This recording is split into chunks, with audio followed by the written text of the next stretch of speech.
Welcome to lesson 2 of week 8. This is the last lesson of part 1 of this course, and in this lesson we are going to look at pseudo-elements. My name is Mildred. In the last lesson we looked at pseudo-classes and we saw how to apply style to an element using pseudo-class. And prior to CSS 3, there was hardly a way to differentiate between a pseudo-class and a pseudo-element. But from CSS 3 we have pseudo-elements written with double colon instead of the single column for pseudo-class. I have created a page already with some text on the page for us to illustrate how to use pseudo-elements to style specific parts of an element. We have an h1 tag here.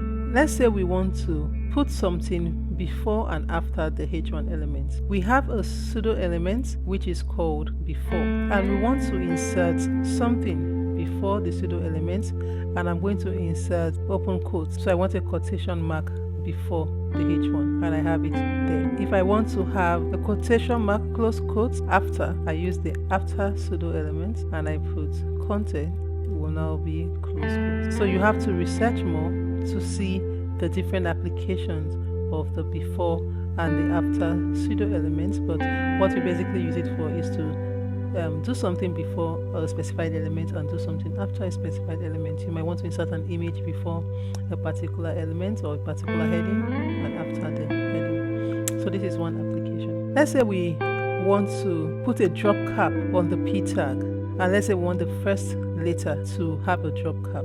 So we want to make this T very big. We can put a style and we say first letter. So we have a first letter pseudo element. Let's say the font, or let's say the font size, and we want it to be 3x large. So we want the first letter of every P element to be very big, and so we have two paragraph tags.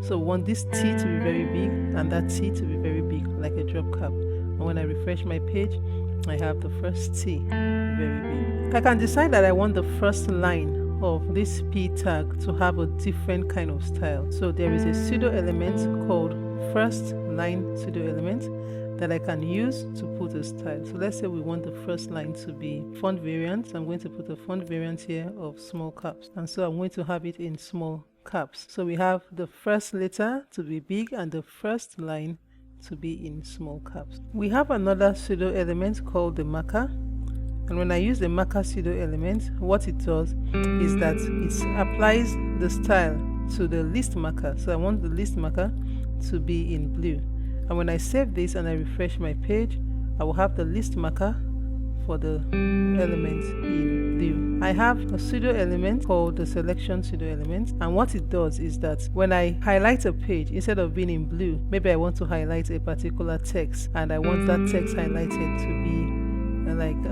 yellow.